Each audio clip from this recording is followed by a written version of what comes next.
Introduce ചെയ്യുന്ന ഒരു treated മഹാഗണിയിൽ നിർമ്മിച്ച ഒരു സ്റ്റഡി സെറ്റ് അല്ലെങ്കിൽ ഒരു റൈറ്റിംഗ് ടാബ്ലറ്റ് സെറ്റ് എന്നുള്ള രീതിയിൽ നമുക്ക് പറയാവുന്ന ഒരു പ്രോഡക്റ്റ് ആണ്. ഇതിന്റെ മെയിൻ ഹൈലൈറ്റ് ഇതൊരു combining to modern and classic എന്നുള്ള രീതിയിലാണ്. അതായത് ഒരു മോഡേൺ ആയിട്ടുള്ള ചെയർ ആണ് ഇതിന് നമ്മൾ കൊടുത്തത്.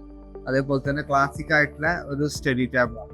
ഇത് രണ്ടും ഇതിന്റെ സെറ്റ് അല്ല, ഞാനിത് ജസ്റ്റ് ഇതിൽ വെച്ച് ഒരു വീഡിയോ എടുക്കാന്നുള്ള രീതിയിൽ വെച്ചതാണ്. പിന്നെ ഇതിൽ മെയിൻ ഹൈലൈറ്റ് ഇതിന്റെ ഡിസൈൻ പോർഷനിലേക്ക് വരികയാണെങ്കിൽ ഇതൊരു സെഡ് ഷേപ്പ് ഫ്രെയിം ആണ് ഇതിന് വരുന്നത്.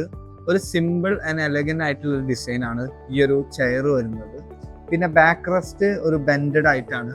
അതേപോലെ തന്നെ അത്യാവശ്യം നമുക്ക് ഇരിക്കാനുള്ള ഒരു സ്പേസ് ഉള്ള രീതിയിലാണ് ഈ ഒരു ചെയർ വരുന്നത്.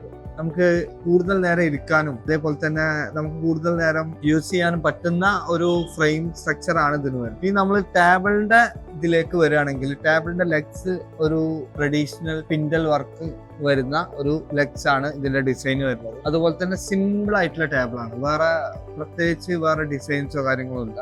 ലെഗ്സിലൊരു സ്പിൻഡൽ വർക്ക് ഉണ്ട്, ബാക്കിയെല്ലാം നോർമൽ ആയിട്ടുള്ളൊരു സിമ്പിൾ ടേബിൾ ആണ്. അതോടൊപ്പം തന്നെ ഇതിലൊരു ഡ്രോയറും, ഈ ഡ്രോയറും ഒരു സിമ്പിൾ ആയിട്ടുള്ള ഡ്രോയർ, അതായത് ലോക്കോ കാര്യങ്ങളോ ഒന്നുമില്ല. ഹാൻഡിൽ ഉണ്ട്, ഹാൻഡിൽ ഇതിൽ വെച്ചിട്ടില്ല, ലോക്ക് ഇല്ലാന്നേ ഉള്ളൂ. അങ്ങനെ ഒരു സിമ്പിൾ ആയിട്ട് നമുക്ക് സ്റ്റഡി റൂം, അതേപോലെ തന്നെ നമ്മളെ ബെഡ്റൂമിൽ, അതും അല്ലെങ്കിൽ ലൈബ്രറി, ഇനി നമ്മുടെ ഓഫീസിൽ, അങ്ങനെ എല്ലായിടത്തും സൂട്ട് ആവുന്ന ഒരു മോഡലുകളാണ് ഇത് രണ്ട്.